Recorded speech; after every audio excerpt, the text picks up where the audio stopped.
السلام علیکم. Mengal F YouTube channel پر جاوید شاہ حالت حضرت پیغام تلخ و شیریں کے ساتھ حاضر خدمت ہے. ناظرین، پاکستان کے اتار چڑھاؤ سیاست کے اور پاکستان کے جو حالات ہیں اس پہ تبصرہ کرتے ہیں. پاکستان کے اندر اس وقت جو قانون کی علمداری ہوئی ہے اور قانون کی جو یعنی کہ قانون شکنوں کے لیے جو گرفت مضبوط ہو رہی ہے، اور اس حوالے سے بڑی بڑی جو خبریں آ رہی ہیں، تو اس کے ضمن میں ہم بتاتے چلیں کہ ملک ریاض جو پاکستان کی ہر چیز کو خرید لیتے تھے اور پاکستان کے اندر ان کا ایک طوطی بولتا تھا اور پاکستان کے اندر ان کا ایک ڈنکا بجتا تھا، اور وہ کسی حد تک اس میں صحافی بھی تھے، کسی حد تک اس میں جرنیل بھی تھے، کسی حد تک اس میں ججز بھی تھے. یعنی کہ وہ یہ کہتے تھے کہ میں اپنے ڈش بورڈ پہ پیسے رکھتا ہوں، یعنی کہ جو پیسہ جیب میں ہوتا ہے وہ اسی مد میں ہوتا ہے کہ اس کو دے دیا، اور پلاٹ اور بڑی بڑی چیزیں وہ ان کو دے کے خرید لیتے تھے ہر چیز کو. مگر یہ واحد دور ہے، یعنی کہ اس وقت پاکستان میں آپ یہ کہیں کہ ایک تبدیلی سی آ گئی ہے، اور تبدیلی ایسی آئی ہے کہ قانون شکنوں کے خلاف گرفت تنگ ہو رہی ہے. اب لازمی پاکستان کے اندر کوئی یہ نہیں کہتا کہ میں نے جرم کیا ہے، کوئی یہ نہیں کہتا کہ میں نے کوئی غلطی کی ہے. سب یہ کہتے ہیں کہ جناب ہم حق پہ ہیں اور ہمارے عدالت نے یہ غلط یعنی کہ فیصلہ دیا ہے اور سزا دی ہے. تو اسی ضمن میں اب ملک ریاض کے حوالے سے ہم بات کرنے چلے ہیں، تو اس میں یہ بتاتے چلے کہ ملک ریاض نے اب جو کہا کہ وہ ڈٹ گئے اور کسی کے وعدہ معاف گواہ نہیں بنیں گے، اور اپنے جو ٹویٹ وہ کرتے تھے ان کے ٹویٹ جو ہے ان کے وہ گلے پڑ گئے. اب پاکستان میں ان کی جائیداد کی ضبطی ہو رہی ہے، نیلامی ہو رہی ہے، اور پاکستان میں ان کے جو بحریہ ٹاؤن جو ہے اس کو یعنی کہ پریشان کن صورتحال سے دوچار ہے. حتیٰ کہ اب وہ ملازمین کی تنخواہیں بھی انہوں نے کہا ہمارے فنڈ جو منجمد ہو گئے ہیں تو ہم تنخواہیں بھی اب نہیں دے سکیں گے. اور اس حوالے سے بحریہ ٹاؤن کے ملک ریاض کے حوالے سے یہ ہے کہ وہ اپنی ایک قطیر رقم جو ہے ملک سے باہر لے جا چکے ہیں. مگر جو پاکستان میں ان کی ایک تھوڑی جو رقم ہے وہ موجود ہے جو یہاں کے لوگوں میں صرف ہوتی تھی، اور جو یہاں کے تو بہرحال وہ سب ان کی جو ہے معطل ہو رہی ہے. بینکوں کے اکاؤنٹ سیز کر دیے گئے ہیں. اس حوالے سے یعنی کہ آنے والے دنوں میں نیلام ہوگی ان کی یہ جائیدادیں، اور اس حوالے سے ایسی خبریں اخبارات کی زینت اور سوشل میڈیا پہ چل رہی ہیں. اب اس ضمن میں ملک ریاض کو لوگوں نے یہ چڑھایا ہوا تھا کہ بھائی وہ یعنی کہ جان سچ کے علاوہ کچھ نہیں بولتے.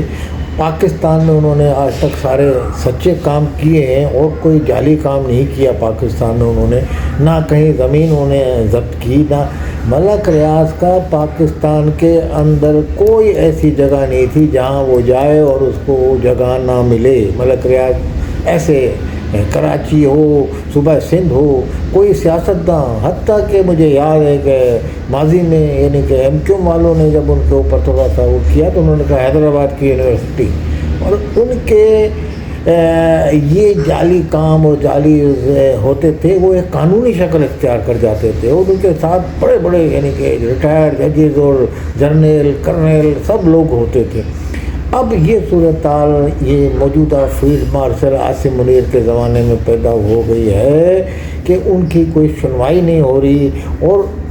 یہ ابھی کل ہی وہ ہمارے جو ہے مشیر داخلہ جو ہیں پاکستان میں یہ تو انہوں نے یہ کہا، کل بیان دیا ٹی وی میں کہ جناب رانا صاحب جو ہیں انہوں نے یہ کہا کہ جناب ہم نے ان کو ایک آفر ان کی طرف سے گئی تھی، یعنی کہ اسٹیبلشمنٹ سے مین جگہ جو ان کا اسٹیبلشمنٹ سے تو مگر انہوں نے بر وقت وہ آفر اویل نہیں کی، اور وہ اس میں تھے کہ جناب اگر وہ اس کو آفر ڈیل کر لیتے تو آج اس عتاب کا وہ شاید شکار نہیں ہوتے، اور آخر میں کوئی ان کو یہ نہیں تھا کہ جناب آپ عمران خان کے ساتھ نہ دیں یا دیں، یہ نہیں تھا۔ ان کو کہا تھا اپنی جائیداد یعنی کہ جو بھی ہے اس کے قانونی شکل کے حوالے تو کوئی بات چیت ہو رہی تھی، مگر وہ اس پہ ڈٹے ہوئے تھے۔ ملک ریاض کے خیال میں یہ تھا کہ 1-1.5 سال یہ اللہ گلہ ہوگا، عمران خان کی جماعت پی ٹی آئی بڑی پاورفل جماعت ہے، اور وہ پاورفل جماعت ہے، وہ آج یا کل میں ان کو حکومت کو دبا کے اسٹیٹ پاور کے ذریعے اپنا دباؤ کر کے وہ آ جائے گی، اور پھر ہمارے لیے راستے کھل جائیں گے۔ پھر جو مزید پاکستان کی جو زمین میں نے اپنے قانون کے تحت لے لیے اور کسی قانون کے تحت نہیں، تو وہ میں اور اس کو مزید مل جائے گی، اور عمران خان کے ساتھ ایک اچھی یعنی کہ وہ چلے گی ان کی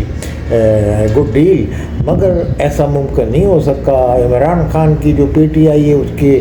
حوالے سے بھی یعنی کہ اچھی خبریں نہیں آ رہی ہیں، اس کے بھی M N A's M P A's کو تمام سسپینڈ کر دیا ہے، سیٹیں ان کی چھن گئی ہیں، اور وہ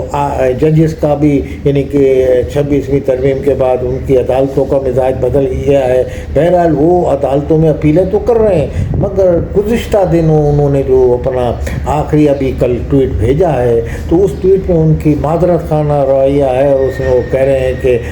اسٹیبلشمنٹ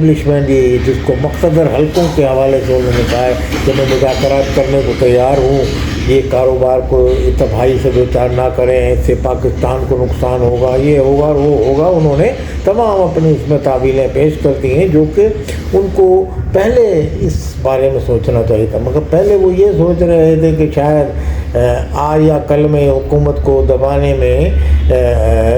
پی ٹی آئی یا عمران خان کامیاب ہو جائیں گے، جو کہ ایسا نہیں نظر آ رہا اور نہ ہو سکا ایسا، اور بلکہ حکومت کی گرفت مضبوط ہوتی جا رہی ہے، اور جو آرمی چیف ہے وہ آرمی چیف سے فیلڈ مارشل بن گئے، تو لازمی اب ان کو یہ نظر آ گیا، نوشتے دیوار انہوں نے پڑھ لیا ہے، تو اب وہ یہ چاہتے ہیں کہ کسی طریقے سے یہ حکومت کے ساتھ ڈیل ہو جائے۔ اب جب سے یہ بھی یعنی کہ ماہرین جو تبصرہ نگار کہتے ہیں کہ پاکستان کی پوزیشن اب وہ نہیں رہی جو ملک ریاض پہلے سمجھتے تھے کہ پاکستان کے اندر ہر 2 نمبر کام کر کے وہ کسی کو بھی سے بھی کرا لیں گے، صوبہ سندھ ہو، صوبہ بلوچستان ہو، کے پی کے ہو، جو بھی ہو، مطلب ہر جگہ وہ اپنا۔ اب وہ دبئی میں مقیم ہے، مگر دبئی کے جو وہاں کی جو حکمراں ہیں وہ بھی اگر پاکستان کی اسٹیبلشمنٹ نے ان پہ دباؤ ڈالا ہو، یقیناً ایسا دباؤ ڈالا جائے گا، تو وہ پھر وہاں ان کو رہنے کی اجازت نہیں دیں گے۔ تو یہ بھی ایک ہے کہ جب سے یہ جنگ ہوئی ہے پاکستان انڈیا کی، ماہرین کہتے ہیں اس وقت پاکستان کا طوطی بول رہا ہے، پاکستان کی حکومت کا جھنڈا بلند ہو گیا ہے تمام مڈل ایسٹ میں، تو تمام ریاستیں جو ہیں پاکستان کے جو کہتا ہے پاکستان وہ کرتے ہیں۔ کل تک پاکستان ان کی سنتا تھا، آج وہ پاکستان کی سن رہے ہیں۔ تو بہرحال یہ کہا گیا ہے کہ وہ ان کو اب دبئی میں بھی اگر وہ سکونت پذیر رہے اور اپنا جو کاروبار کیا ہوا ہے، ان کو بھی یہ نظر آ گیا ہے یہاں وہ جمع نہیں رہ سکتا۔ ملک ریاض کے حوالے سے بھی متضاد خبریں تھیں کہ جناب وہ ترکی جا رہے ہیں یا ترکی کی طرف جا رہے ہیں، کیونکہ ان کا ترکی میں بھی کافی اثاثہ ہے، تو اس حوالے سے وہ ترکی کے اندر یعنی کہ یہ جو ہمارے یعنی کہ سینئر اینکر پرسن ہیں گزشتہ روز تبصرہ کر رہے تھے، تو اس ضمن میں یہ بتایا جاتا ہے کہ اگر وہ وہاں سے گئے تو پھر دبئی میں جو ان کا کاروبار ہے اس کی سیکورٹی کوئی نہیں دے سکتا۔ بہرحال کاروباری آدمی ہیں، اب وہ یہ سمجھ گئے ہیں، اور انہوں نے گزشتہ روز جو ٹویٹ کیا ہے تو وہ اس بات کی غمازی کرتا ہے کہ ملک ریاض اب جو ہے مذاکرات پہ سنجیدہ طور پہ آمادہ ہو گئے ہیں، اور وہ چاہتے ہیں کہ کاروبار کو بچائیں اور یہ سیاست کے چکر میں نہ پڑیں۔ کسی سیاسی معاملات میں پڑنے میں کاروباری آدمی کا ہمیشہ سے نقصان ہوا ہے، تو ان کو یہ سیاست میں جس نے کسی نے مشورہ دیا تھا وہ ان کے لیے نقصان دہ ثابت ہوا۔ اب وہ یہ جو ان کا ٹویٹ ہے کل کا جو انہوں نے بھیجا ہے، اور تمام اخباروں کی اور سوشل میڈیا کی زینت بن رہا ہے، جس میں انہوں نے